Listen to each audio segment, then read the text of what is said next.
ಮಾಡುತ್ತೆ ಇಲ್ಲ ಸ್ಟ್ರಿಂಗ್ ಆಗಿ ತಗೊಳಲ್ಲ ಅದನ್ನ ಗ್ಯಾಪ್ ಇಟ್ಕೊಳ್ಳಿ. ಅದೇ ಇಲ್ಲಾಂದ್ರೆ ನೋಡಿ ಬೇಕಾದ್ರೆ ತೋರಿಸ್ತೀವಿ.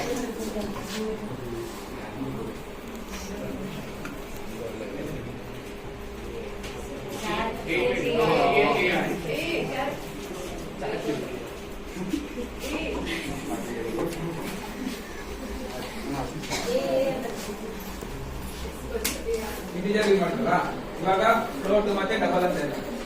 ಫ್ಲೋಟ್ ಏನ್ ಮಾಡುತ್ತೆ ನಾನು ಹೇಳ್ತೀನಿ. ನಾನು 12 ಅಂತ ಕೊಟ್ಟೆ, ಡೆಸಿಮಲ್ ವ್ಯಾಲ್ಯೂ ಏನೂ ಕೊಟ್ಟಿಲ್ಲ. ಅದು ನಾನು ಯೂಸ್ ಮಾಡ್ತಿರೋದಕ್ಕೆ ಅದೇ ಅಸ್ಯೂಮ್ ಮಾಡ್ಕೊತೀವಿ 000 ಅಂತ. ಆದ್ರೆ ಇಂಟಿಜರ್ ಅಲ್ಲಿ ನಿಮ್ಗೆ ವ್ಯಾಲ್ಯೂ ಏನು ಬಂದಿಲ್ಲ. ಅದೇ ಫ್ಲೋಟ್ಗೆ ಇಂಟಿಜರ್ಗೆ ಮೇನ್ ಡಿಫರೆನ್ಸ್. ಬೇಕಾದ್ರೆ ನೀವೇ ಎಂಟರ್ ಮಾಡ್ಬೋದು 0.000 ಚೇಂಜ್ ಮಾಡ್ಕೊಡ್ತೀವಿ.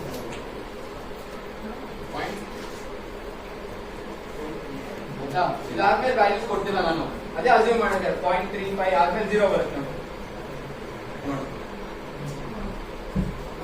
ಈಗ ನೋಡಿ, ಈಗ ಫ್ಲೋಟ್ ವ್ಯಾಲ್ಯೂ ಡೆಸಿಮಲ್ ಕೊಟ್ಟಿದ್ದೀನಿ, ಅದೇ ಇಂಟಿಜರ್ ಅಲ್ಲಿ ಕೊಟ್ಟು ತೋರಿಸ್ತೀನಿ ನೋಡಿ. ಏನ್ ಬರ್ಬೋದು ಹೇಳಿ? ಇಂಟಿಜರ್ ಕೊಟ್ಟಾಗ ಯಾವ್ದೋ ಡೆಸಿಮಲ್ ವ್ಯಾಲ್ಯೂನು ಬರುತ್ತಾ ನಿಮ್ ಪ್ರಕಾರ? ಮತ್ತೆ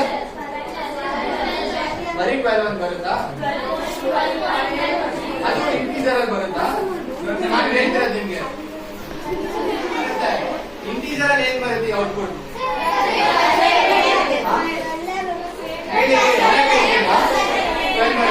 ಬೇರೆ ಆನ್ಸರ್ ಏನಾಗುತ್ತೆ? ಎರಡು ತೋರಿಸುತ್ತಾ? ಆಮೇಲೆ 12 ಅಂತ ಎಷ್ಟು ಜನ ಹೇಳ್ತೀರಾ? ಕೈ ಎತ್ತಿ. 12.3235 ಅಂತ ಬರ್ತದೆ, ಎಷ್ಟು ಜನ ಹೇಳ್ತೀರಾ? ಎರಡು ಹೇಳ್ತೀರಾ? ಅಷ್ಟೇ ಜನನಾ? ಏನ್ ಬರುತ್ತೆ ನೋಡಲಿ ಹೇಳಿ. ನಾನು ಇನ್ನೂ ಔಟ್ಪುಟ್ ಬಂದಿಲ್ಲ, ಏನೋ ನೋಡಿ.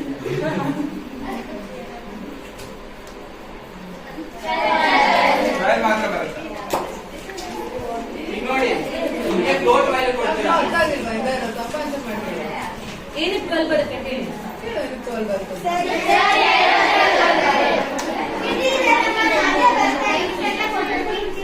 ಇಂಟಿಜರ್ ಅಲ್ಲಿ ಬರೀ ಡೆಸಿಮಲ್ ಸೇರಿಸಿ ಬರಲ್ಲ. ಇವಾಗ ನೀವು 12.00 ಅಂತ ಕೊಟ್ಟು ಅದು ಕಂಪ್ಯೂಟರ್ ಅರ್ಥ ಮಾಡ್ಕೊಳ್ಳೋದು ಮತ್ತೆ ಕಂಪ್ಯೂಟರ್ ತೋರಿಸೋದು ಬರೀ 12 ಅಂತ ಮಾತ್ರ. ಅದೇ ನೀವು ಫ್ಲೋಟ್ ಮತ್ತೆ ಡಬಲ್ ಇದೆಯಲ್ಲ, ಫ್ಲೋಟ್ ಮತ್ತೆ ಡಬಲ್ ಇಂಟಿಜರ್ಗೆ ಸೇರಿರೋದು. ಇಂಟಿಜರ್ ಜಾಸ್ತಿನೇ ಆದ್ರೆ ಅದರಲ್ಲಿ ಡೆಸಿಮಲ್ ತೋರಿಸುತ್ತೆ. ಓಕೆನಾ? ಫ್ಲೋಟ್ ಅಲ್ಲಿ